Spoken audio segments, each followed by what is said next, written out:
और अब आपको बताएं कि अमरीकी अखबार की जानिब से कहा गया है कि ईरान का सऊदी अरब में प्रिंस सुल्तान एयरबेस पर हमले में अमरीकी बेस पर 10 एहलकार जख्मी हुए हैं, जिनमें से 2 की हालत नाजुक है।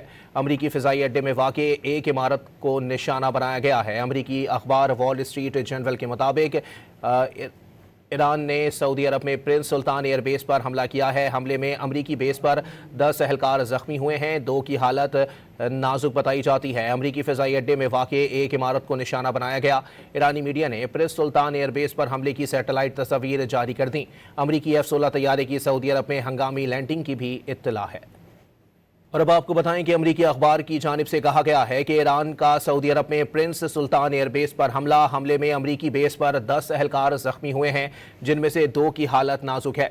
अमरीकी फ़िज़ाई अड्डे में वाक़े एक इमारत को निशाना बनाया गया है। अमरीकी अखबार वॉल स्ट्रीट जर्नल के मुताबिक ईरान ने सऊदी अरब में प्रिंस सुल्तान एयरबेस पर हमला किया है। हमले में अमरीकी बेस पर 10 एहलकार जख्मी हुए हैं, 2 की हालत नाजुक बताई जाती है। अमरीकी फ़िज़ाई अड्डे में वाक़े एक इमारत को निशाना बनाया गया। ईरानी मीडिया ने प्रिंस सुल्तान एयरबेस पर हमले की सैटेलाइट तस्वीर जारी कर दी। अमरीकी F-16 तैयारे की सऊदी अरब में हंगामी लैंडिंग की भी इत्तला है।